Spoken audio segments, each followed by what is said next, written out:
अभी इसका clutch cable open कर रहे हैं। क्लच केबल ओपन करने के लिए इसका ये 3 बोल्ट आए थे 12 mm के। ये 3 बोल्ट अपन खोले तो इसका क्लच केबल बाहर आ जाता। ये इसका गियरबॉक्स का अर्थिंग वायर रहता, ये ओपन कर रहे हैं अभी। ये इंटरकूलर टू टर्बो को जाने वाला पाइप रहता है, ये पाइप भी अपन को ओपन करना पड़ेगा। ये पूरे 14 mm के बोल्ट हैं, राउंडिंग के बोल्टा रहते हैं गियरबॉक्स के राउंडिंग के। तो पूरे बोल्टा ओपन करें तो एक गियरबॉक्स बाहर आता।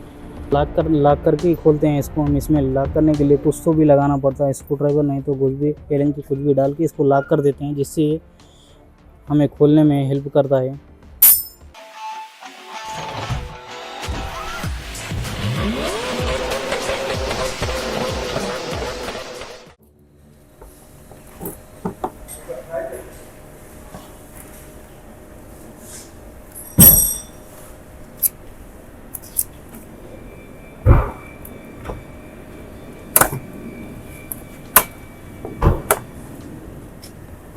ये ECM रहता, इसका निकालना बोले तो ये 2 कपड़ा निकाले तो ECM डिस्कनेक्ट हो जाता। ECM बोले तो ये इंजन का कंट्रोल मॉड्यूल रहता।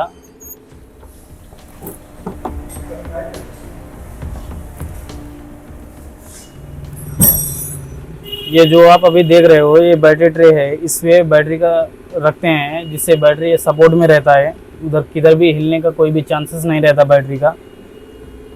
अभी इसका क्लच केबल ओपन कर रहे हैं। क्लच केबल ओपन करने के लिए इसके ये 3 बोल्ट आए थे 12 mm के। ये 3 बोल्ट अपन खोले तो इसका क्लच केबल बाहर आ जाता।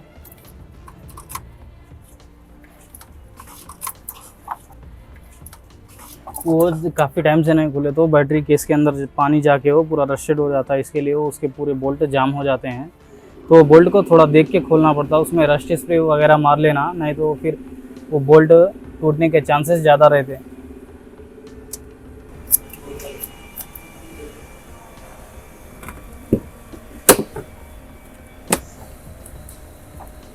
ये इसका गियरबॉक्स का अर्थिंग वायर रहता, ये ओपन कर रहे हैं अभी।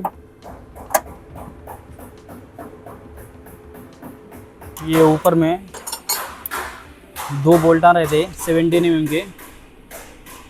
ये क्लच के हाउसिंग के मेन बोल्टा रहते हैं, ये बोल्ट खोले तो अपन गियरबॉक्स को इजीली बाहर निकाल सकते हैं।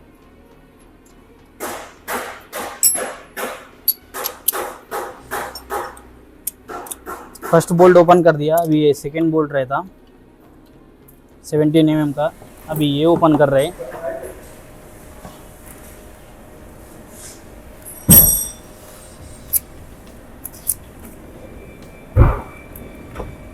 अभी ये सेकेंड बोल्ट भी ओपन हो गया।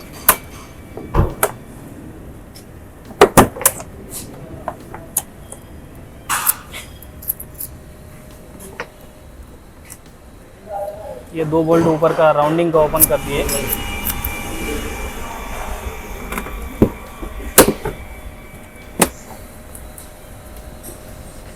मोटर के 2 14 mm के बोल्ट आते हैं, अभी ये बोल्ट ओपन कर रहे हैं।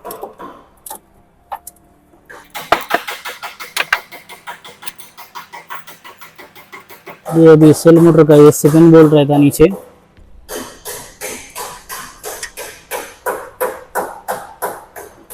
अभी नेक्स्ट ये बोल्ट ओपन करने जा रहे हैं।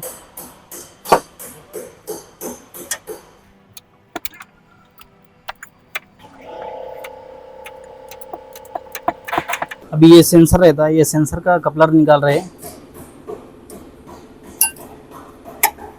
अभी ऊपर का पूरा फिटिंग कंप्लीट हो गया, ओपन हो गया। अभी next down side fitting open करेंगे। इसके लिए गाड़ी को ऊपर उठाना पड़ेगा।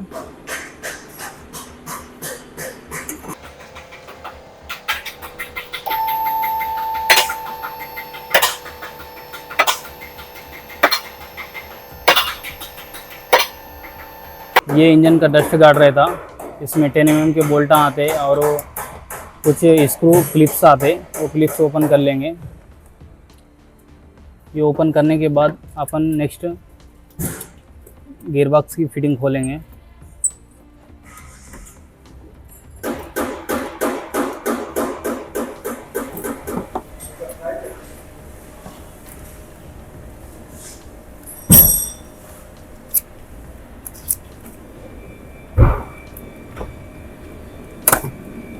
ये डस्ट गार्ड है पेड़ा गाड़ी का। अभी इसका ये स्क्रू बटन्स निकाल रहे हैं।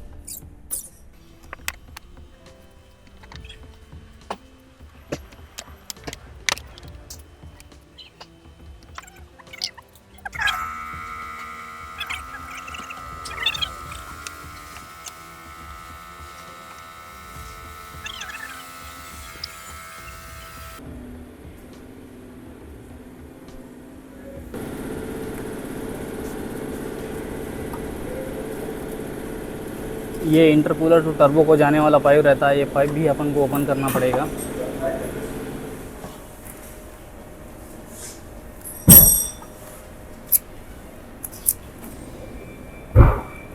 ये एल्यूमिनियम है, एल्यूमिनियम में हीटिंग से पकड़ लिए सो बोल्ट है। ये बोल्ट टूटने का चांस दिख रहा।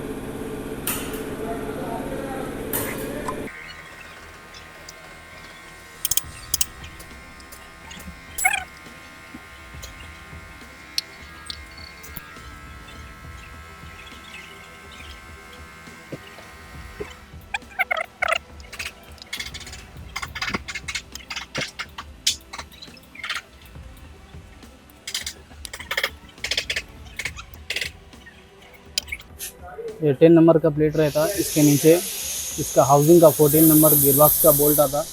ये प्लेट ओपन करने के बाद ही हम इसका 14 नंबर हाउसिंग का बोल्ट ओपन कर सकते हैं।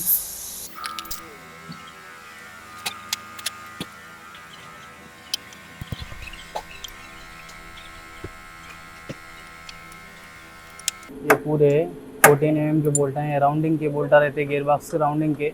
तो पूरे बोल्टा ओपन करें तो एक गियरबॉक्स बाहर आता।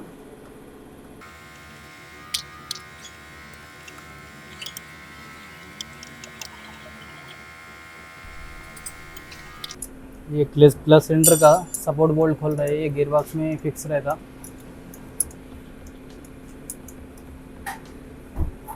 ये खोल के पूरा ये डिस्कनेक्ट करने के बाद हम इसे साइड में कर सकते हैं।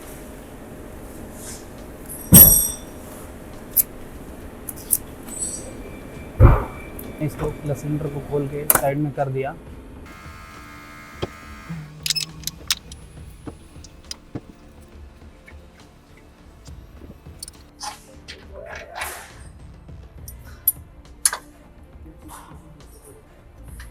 ये इंजन माउंट ओपन कर रहे हैं, इसको सी माउंट बोलते हैं। ये इंजन को बहुत सपोर्ट करता है, जिससे इंजन सीक नहीं होता, इनसाइड आउटसाइड सीक नहीं होता।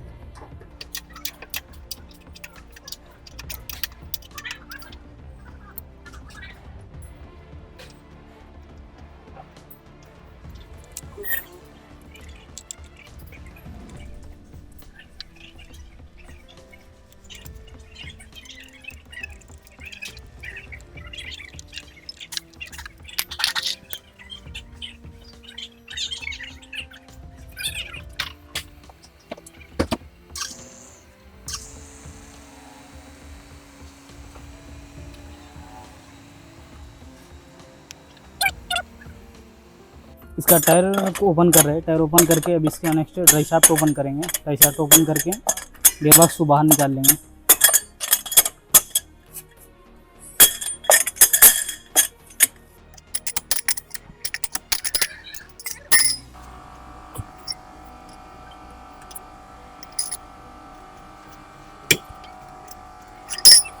ड्राई शाफ्ट है, ड्राई शाफ्ट ओपन करने के बाद ही गियरबॉक्स बाहर आता है। अगर ये अपन ओपन नहीं करें तो गियरबॉक्स को बाहर नहीं निकाल सकते। ये कभी भी ऐसा फ्री रहना, फ्री रहे तो ही आता है, ये बाहर नहीं तो नहीं आता। ये दो साइड भी ओपन करना पड़ता है। दो साइड नहीं ओपन करे तो गियरबॉक्स निकालना मुश्किल रहता, आने का कोई भी चांस नहीं रहता।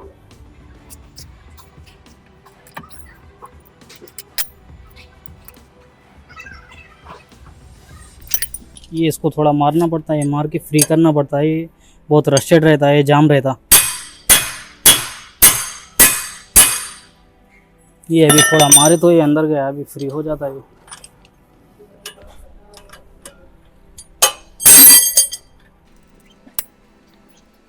लॉक करके ही खोलते हैं इसको हम। इसमें लॉक करने के लिए कुछ तो भी लगाना पड़ता है, स्क्रू ड्राइवर नहीं तो कुछ भी एलन की कुछ भी डाल के इसको लॉक कर देते हैं, जिससे हमें खोलने में हेल्प करता है।